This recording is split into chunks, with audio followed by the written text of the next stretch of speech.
We were just talking how you said it was a complete letdown at the end of the play, and I mentioned the phone ringing in the control room? That never really happened. Not much, not much. Occasionally, somebody might if somebody in the network was proper, and then sometimes old friends would call you up at home or the next day. And remember that reviews in live television are like theater reviews; they come out after the next day, so you're curious as to what John Crosby might have said. And did you pay much attention to your reviews? Oh yeah, of course you do. Anybody who says they pay no attention is lying. You like them when they're good, and you don't like them when they're bad. Well, did you hear response from people, like the public? Yeah, you'd get response from. Well, I should add. Remember that the public doesn't know who the writer is. The public, that credit means nothing to almost anybody. In the field they do, your agent knows, your friends know, other writers know, but that's about it. Certainly, and that's still true in film. Yeah.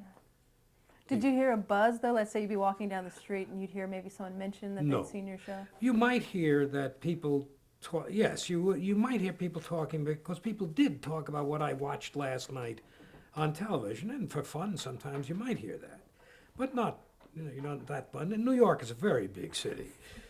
Now, I know you did some sitcom type shows, or at least variety shows, and we've mentioned a lot of your dramatic stuff, which is really important, but I know in 1954 you worked on Imogene Coca's show. Ah, yes, Yeah. that was an interesting brief experiment.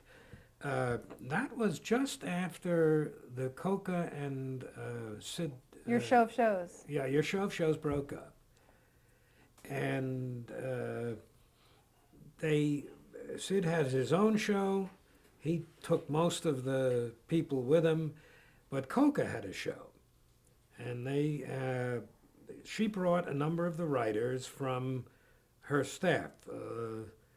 Lucille Callan. Lillian. Yeah. Lucille Callan. Actually, Mel Brooks came along. Was Max Wilk there? Max Wilk was on that. Yes, he was. And somehow or other, my agent then got me involved with it. I really never knew how. My agent then was somebody named Danny Hollywood, who was, it's hard to believe, but that's really his name. He was Irish, and the family name was Hollywood. Wow. And he later became a producer. But I ended up on the staff of this. Now, I didn't have the faintest idea of how any of this was done. What I discovered was you get locked in a room at William Morris Agency, and you spend all day there, sort of hollering at each other, trying to get jokes and trying to decide what it is, and somebody says something, the other fellow says, no, that's not funny, and that goes on. And as I saw it, I looked around because there was no typewriter there. Nobody seemed to have a typewriter. And what I discovered was whoever was the junior writer, that is the one who was making the least money, had a pencil and a pad of paper. And he was supposed to write down what finally came out of it. And this was all new to me. Mel Brooks was there. Mel was at the height of his, interesting behavior. And I guess that's the way it used to work on Show of Shows, where they'd all holler at each other, and the one who was the loudest got the line on or something. And Mel I found it very difficult. At one time, I brought a portable typewriter in, because I couldn't, I wanted to be able to write with it, and everybody got upset. And Lucille said, "Why do you need that?" And Mel hollered, and one thing or another, and her show didn't work too well. The interesting thing was when you finished the script, the procedure was everybody went to Lucille's house, her apartment, and you read it to her. I think... read it to Lucille? Or no, Lucille read it to Imogene, and to Coca, because she was always just plain Coca. And you read it to her, and I can remember sitting there, and Lucille later said to me, "You didn't laugh." And I said, but I know the jokes. I've heard them before. She said, you don't understand. When you read it to the star, you have to laugh. And that was one of the practices of the comedy writers. And I guess I didn't fit in too well in that. Now, that was a variety show, right? It was a variety show first. Later, it became a sitcom. However, by that time, I had gone to my agent and said, do you remember that big contract you got me into with Coca? I said, get me out of it. And I left. And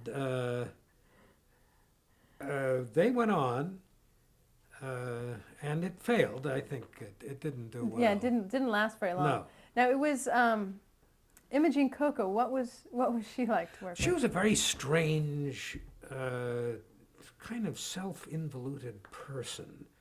She didn't say much. She didn't talk much. She was a marvelous performer, and she was very funny and very good. But the personality was sort of turned in very much. And I've been told that essentially it worked out in the show of shows because Sid Caesar was the same way. And that without a character, Sid Caesar is nothing. That, if you're just looking at Sid Caesar, there's nothing there to talk to until he says, well, I remember a fellow I met, and then he becomes somebody else. And then he's lively and marvelous. And in a way, Coco was like that. When she had a character, when she had a dance, when she had something to do. But by herself, she was very quiet. Didn't contribute anything in terms of material. Or I think perhaps Sid did, but she didn't. Now, this was sketch comedy that you were doing? Were you doing sketches for her? This was sketches, sketches, and then she had guests and a dancer, and I think... Was this your first time doing that kind of? Absolutely. I had not done that at all. I have a vague recollection that she had Harry Belafonte on as a guest, and that a comment came down from the network because Coca, when she first greeted him, threw her arms around him and kissed him. And the comment came down from the network, they would prefer that she doesn't do that. Because Harry Belafonte, he's black. That's how early this was in television history. Wow. That probably was a frequent occurrence if you had a black face on. Was that kind of the reaction that networks had? Oh, well, yes. I can recall one from radio. And this was something on a thing called radio, indeed. I know. It's an interesting tale. Hollywood Love Story. I mentioned it before, where you just did things about Hollywood. So I invented one about a young black actor from New York who goes to Hollywood, and he can't get a job. The only job he can get is a Pullman porter or something, and there's a love affair with a girl and one thing or another, and it's about his difficulties as an actor, not particularly violent or anything, but just that's the difficulty of being a young black actor. Well, it was sent by NBC to their official in charge of interracial affairs. At that time, it was the equivalent of Clarence Thomas. He was a black man whom they'd hired for that. And his response to this was, I think this is much too important a problem to be treated in such a casual, frivolous fashion. We really should do a serious documentary on this at some time, by which he meant don't do it. However, the cast had been called. Now in radio, when you're called, you got to be paid. There's nothing out, and this was a sustaining program, and they weren't about to have a batch of actors here and pay them for not being in the show. So they substituted another program, and the other program was about these white actors. Now, the actors who had been hired to play this were two black actors. So the two black actors went on Hollywood Love Story playing two white actors because the network didn't want... Did they know? Nobody knew. These are just regular New York actors. They could do anything. So I always found that as an interesting apotheosis or something. That's funny. Well, I want to finish up real quick with Coca. Yeah. How did you get the job? If you got this contract? As I tell you, I'm not entirely sure. I think my agent may have gone and sold it to them and said, why don't you have a dramatic writer on with your comedy writers? Or that must have been something like that. And you were still at NBC Radio. I think I was still at NBC Radio doing a weekly radio show while being locked in the room at William Morris with Mel Brooks, which was an interesting experience. Yeah, well, describe him a little bit, what he was. Well, Mel was, everybody knows Mel has always been wild and has become much more seriously creative, I think, in the later years and all the very excellent things he's done. He was the wild man on the team in those days. I think he was originally in the Sid Caesar show, the wild man. He came in a little late, I think. Admiral Broadway Review, remember, maybe the tail end of that? And then Yeah, but he was after Oh, yeah, after it. Mel Tolkien and the others. And he was still a little strange. And he would, we were there at like 9 o'clock, we were there arguing with each other. He might turn up at 11 or 12, and he would come in and say, I feel terrible, sent out for chicken soup. And would, shout that, that's not funny. You don't know what's funny. I know what's funny. And, he went on that way, and Lucille handled him beautifully. She was very good. And, he went on to become a great, important figure in American motion pictures. Now, Max Wilk was one of the writers, Yeah, correct? Max was one of the writers, yeah. Did you work with him?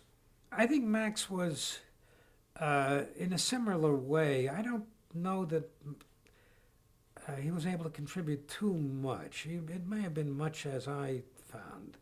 I got a joke in here and there and whatever, but this was not really my strong point, that kind of work. And I'm not sure where Max ended up after that. Well, I know he wrote that great book, The Golden Age of Television. Yes, yeah. yes. But was Hal Goldman there? Or Goodman, Hal Goodman. Is Hal Goodman there? Well, he was the actor, wasn't he? No, I don't recall.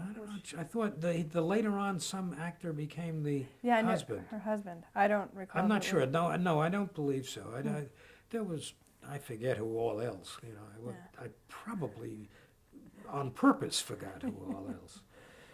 But also, I think that was in 1954. You also did a show with Jessica Tandy and Hume Cronin. Yes. A sitcom. That The Marriage, right? The Marriage. That came because the year before, I had done a radio show, about 26 episodes or something, with the Cronins, one after the other. It was great fun.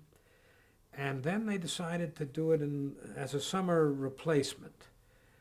And unfortunately, this was the first color series. And I'll tell you about that in a moment because it was very early on in color and interesting. Jesse was ill the first show, and it had to be canceled, so we only did 7 of the 8. They canceled them. They were live, and they were sort of based on the play they had done of the married couple, except it was contemporary. It was not in period, and it was really just about husband and wife. He was a lawyer, she was not. I can remember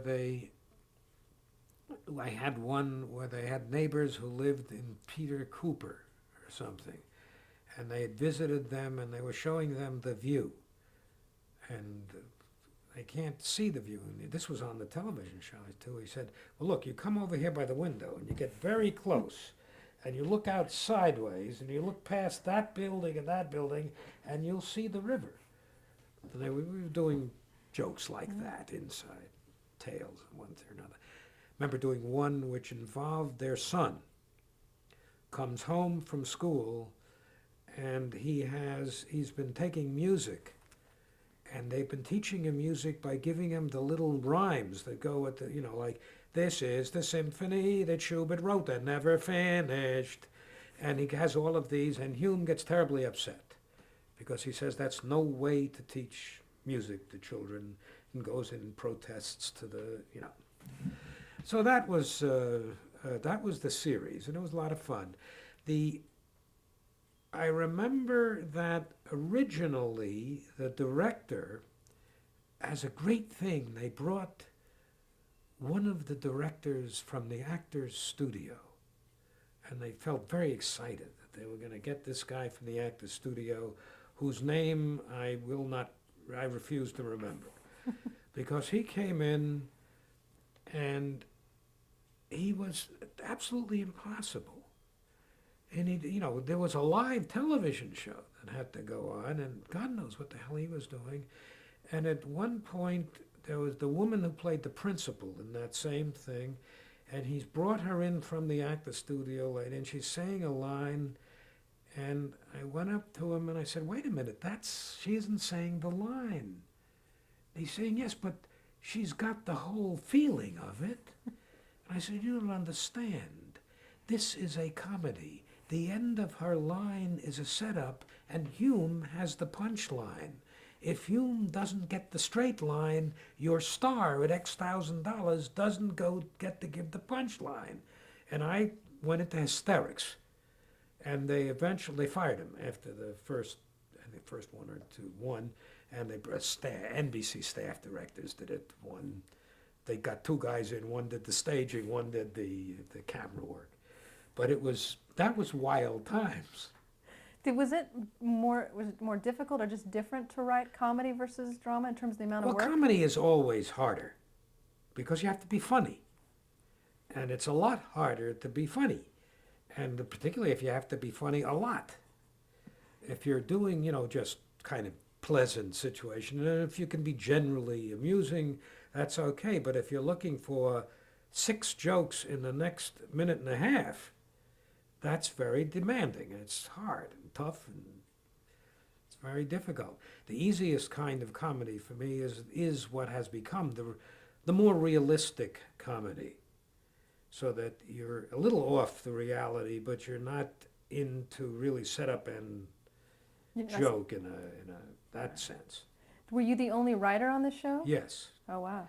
I worked with Millard Lampell, who was a friend of the Cronins. He was the editor on it. Millard, at that point, was thoroughly blacklisted, so they never put his name on it. Now, it confused life because I did all the writing. Millard served as an editor, suggesting changes, one thing or another, not too many, that, very, very properly. But because his name wasn't on it, and he was blacklisted, some people got the idea he wrote it and there was a front, which was difficult, and because I wasn't going to argue the point either way, because it was a serious question. He contributed considerably as an editor. And we're going to get into the blacklist a little bit later, because Yeah. you wrote a very significant teleplay regarding that. But I know you mentioned this was a color television show. Yes, and it was done in a theater on 66th Street, I think in Broadway, which had just been taken over as a studio. But color at this point was different. For a half-hour show, they did 2 days on camera, which is, an enormous amount of time, because the color cameras were, as big as a truck, and the lights were enormously intense, and they just couldn't move it around the way you could black and white by then. It's even more now, but even then, by then, the black and white camera could be handled. But the color cameras were enormous. It was like 3 cameras in one, because that is what it was at that time. 3 different colors shooting at the same time and superimposed. What was the quality like? I don't know. Technically, scientifically, I don't know what it's like now, but in terms of tape. But at that point, they recorded the green, red, green, and something yellow, I guess, separately. And when they were put together, they made color. But it was like taking 3 separate broadcasts. So each camera had 3 cameras. And the technical troubles were enormous, and the Cronins are sweating under these lights. It was quite an adventure. Did they have color consultants come down and advise? Oh, the technical people were all over the place. The RCA's color people, because this was new. They hadn't, this is, as far as they were concerned, what it was really for was to set the technical things. The drama was secondary. Did anybody even have a color television at that time? Very few. Yeah. I think I had one because as an NBC employee, I was able to buy one. And it was enormous and stood in one corner of our, it was, the very big ones now, it was that big. How big was the monitor? The monitor was about 15 inches or something, Wow. but it was reasonably large. It wasn't the 30-inch monitors, but it was larger than the black and white sets we were used to. And you could see it. And it was a lively experience. Had you been involved in any experimental color television before that? Once I did as a staff member, they did a variety show with Ray something, who was a song and dance man who was on the late night show with Jack Parr or something. Ray Boulder? No. No, I haven't. Yeah, slender, young song and dance type. And he was on it, and a couple of others were on it, and a singer and somebody, and they just did variety things. And they just really wanted to get to do that for broadcast down to their place on 49th Street where the public came in. And at this point, I don't recall whether they could record it or whether they kept doing it over live to down there. But I wrote the little stuff in between for that, and then went to see it just to see what it was like. This was before the Cronin thing. So this is like 1948, around there, maybe? 49, Really? something, 48, 49, I'm not, before, it was before there was color television on air. Now, because the marriage. I think it was the first one on air of a Was it? series, yes. Yeah, I was going to say there wasn't much going on in terms No, of color. I believe that was the first on air, and nobody but General Sarnoff saw it in color, Now the show only lasted for 7 of the 8. Seven episodes, and then the network wanted to do it more, but unfortunately the Cronins had booked a tour. I think in doing readings or something, one of their regular things, so they weren't available. And by the time they came back, everybody had forgotten everything. Well, tell me a little bit about Jessica Tandy. Describe her for me. Oh, she's a wonderful woman. She is, as we all know, a marvelous actress, excellent actress. I can tell you one totally irrelevant story about Jessica Tandy, which is that, she was internationally known star at this time for many, many reasons. She had been in Streetcar on Broadway and in many other things. And I remember we were invited, Barbara and I, my wife, were invited to a party that a producer gave at Christmas time or something, and I had been working for him, so that's how we got invited. And we got to this party on, Fifth Avenue and 95th Street or something, and everybody was all around. It was very typical, and in the door came Jessica Tandy. And as I looked at her, I could see the same frozen look that I had seen when she dried up on the in the program, and she was terrified by the whole crowd. And I see she looks, and she saw Barbara standing up. Now we had met, in and out, on and off, and she fastened on it, and came right over and grabbed onto her and talked to her steadily, so that she would have somebody to talk to that she knew. Now that's interesting when you think of her standing as a star. Hume was a great person too, very odd. Yeah, describe him a little bit. What was he Well, like? Hume was, Hume comes from a very, very wealthy Canadian family. His father was the beer company in Canada. The central beer company was Hume. And he was sent to all the proper private schools, where he became a prize fighter. He was a very tiny person. And in many ways, I think he became a prize fighter to get over that. And he became, at college, I think he was the champion flyweight prize fighter of all Canada, something of that sort. He then totally upset his family by going into acting because they were very respectable Canadian multimillionaires. But he went into acting and, of course, did very well as a character actor over the years and is very marvelous. Later, sort of made his own way as a star on Broadway. He had been doing character things in film for a long time. Remember him in Lifeboat and other things like that.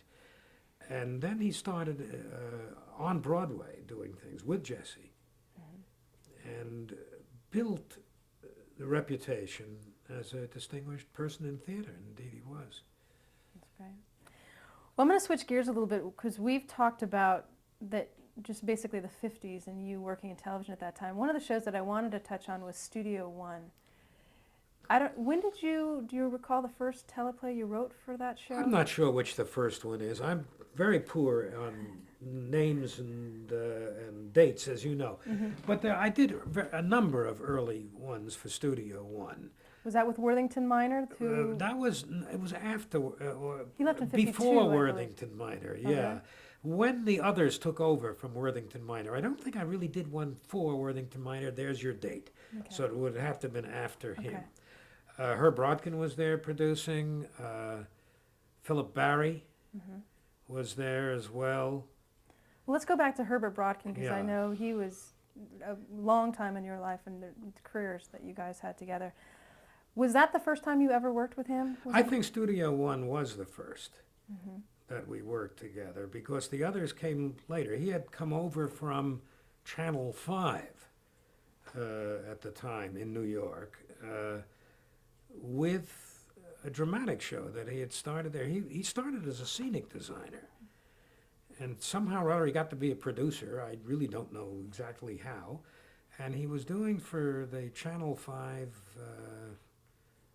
thing. What it was I know he did You Are There and I did Danger. The You Are There was CBS. Later. Yeah, CBS and But Danger. the Channel 5 had an hour dramatic show, which moved over to CBS. And he came over with that and then did other things. He was a staff producer for CBS, I believe. So he did a lot of different things for him, and I worked for him on a number of those there.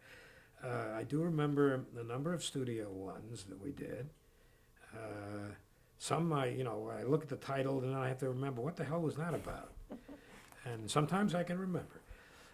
The one I think I remember the most was probably not the first. I think I did a number of adaptations for them.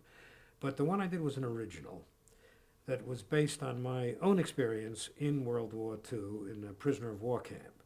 It was called Walk Down the Hill. And that was quite an experience for me because it was based on my own experience in a camp where the only time among American prisoners of war where the Germans separated Jewish American prisoners of war. What happened was, this was after the Battle of the Bulge. Do you want to just finish up this thought real quick? Well, and then we'll catch it later. I'll catch it on the next one. Okay, let's do that. That's a good time to start.